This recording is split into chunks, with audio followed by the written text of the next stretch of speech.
He brought the sons of Israel out with silver and gold, and among their tribes there was not one who stumbled. Egypt was glad when they departed, for the dread and fear of them had fallen on the Egyptians. The Lord spread a cloud as a covering, and a fire to illumine the night. The Israelites asked, and he brought quail, and satisfied them with the bread of heaven. He opened the rock, and water flowed out. It ran in the dry places like a river. For he remembered his holy word to Abraham his servant. He brought out his people with joy, and his chosen one with a joyful shout. He gave them the lands of the nations, so that they would possess the fruits of those people's labor, so that they might observe his precepts and keep his laws. Praise the Lord. तब वह Israel को सोना चांदी दिलाकर निकाल लाया, और उनमें से कोई निर्बल न था। उनके जाने से मिस्री आनंदित हुए, क्योंकि उनका डर उनमें समा गया था। उसने छाया के लिए बादल फैलाया और रात को प्रकाश देने के लिए आग प्रकट की। उन्होंने मांगा, तब उसने बटेरे पहुंचाए और उनको स्वर्गीय भोजन से तृप्त किया।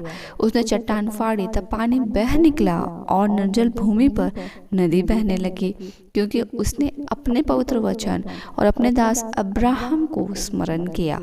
वो अपने प्रजा को हर्षित करके और अपने चुने हुओं से जय जयकार करा के निकाल लाया, और उनको जाति जाति के देश दिए, और वे अन्य लोगों के श्रम के फल के अधिकारी किए गए, कि वे उसकी विधियों को माने और उसकी व्यवस्था को पूरी करे। यहाँ की स्तुति करो। हे परमेश्वर, जीवित अनुग्रहकारी पिता, हम आज के इस दिन के लिए तेरा धन्यवाद देते हैं। और परमेश्वर, हम धन्यवाद देते हैं जो कि सचमुच हमें हमारे बंधुआई से छुड़ाने के लिए तू हमेशा खड़ा रहता है।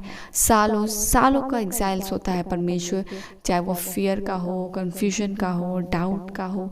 परमेश्वर, सचमुच तू सामर्थ के साथ हमें उससे बाहर निकालता है, और जब हम आज़ाद होते हैं परमेश्वर, हमारा हर्ष, हमारा डिलीवरेंस, परमेश्वर आपको महिमा मिलता है। आज का वचन हम पढ़ते हैं। बंधुआई में था परमेश्वर इज़राइल। जब वो वहाँ पे परमेश्वर बंधुआई में थे, उनके पास खाने को खाना तक नहीं था, वह लहसुन खाते थे। मगर परमेश्वर वचन कहता है कि सोना चांदी दिलाकर निकाल लाया।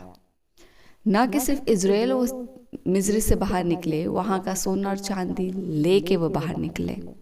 उसकी जर्नी, परमेश्वर जो इज़राइल की जर्नी हम पढ़ते हैं, वो अद्भुत कथाओं से, अद्भुत मिरेकल से एंड लॉट्स ऑफ लर्निंग से भरी हुई है। इतने मिरेकल्स, इतने अमेजिंग वर्क्स जो परमेश्वर ने दिखाए उस छोटी सी प्रजा को, उस छोटी सी जाति को, क्योंकि परमेश्वर ने अब्राहम से वायदा किया था। अब्राहम के वायदा करने के जनरेशन्स बाद जब परमेश्वर ने इज़राइल के लिए दखल दिया और उन्होंने मूसा को खड़ा किया, हारून को खड़ा किया, मेरे परमेश्वर, आपने आश्चर्य कर्म दिखाए कि सबके जीवन में वो बात कर, सबके जहन में और सबके दिमाग में वो बात की निश्चितता आ जाए, वो निश्चित हो जाए, वो फॉर्म हो जाए कि हाँ, परमेश्वर हमारे फेवर में है और वही खड़ा हो रहा है और वही हमें यहाँ से निकालेगा। और सामत रीति से, चाहे वो चट्टान का फाड़ के पानी का निकालना हो क्योंकि वो प्यासे थे, या फिर उनका स्वर्गीय मन्ना खाना हो, या बटेर खाना हो, परमेश्वर हर बातों को तूने उन्हें सामर्थ रीति से दिया। सुबह के लिए तूने बादल फैला के रखे, रात में परमेश्वर उजाला के लिए तूने बादल के साथ परमेश्वर रात में आके खंबे को भी दिया। ओ परमेश्वर, तूने सब कुछ किया। That's the journey with the God, that's the journey to promised land. वैसे ही we are also living the journey to a promise land. हम एक प्रॉमिसिंग लाइफ जी रहे हैं जो हमारे प्रभु यीशु मसीह ने हमसे करके गया है कि वह वापस जल्द लौटेगा हमारे लिए, वो न्याय करने के लिए लौटेगा, और जिसके लिए आज हम एक विश्वासी जीवन जीते हैं। परमेश्वर, हम धन्यवाद देते हैं जो कि जिस तरह से the great reward was there for Israel because God has made that promise. God has made that word with the Abraham, and God knows what he said.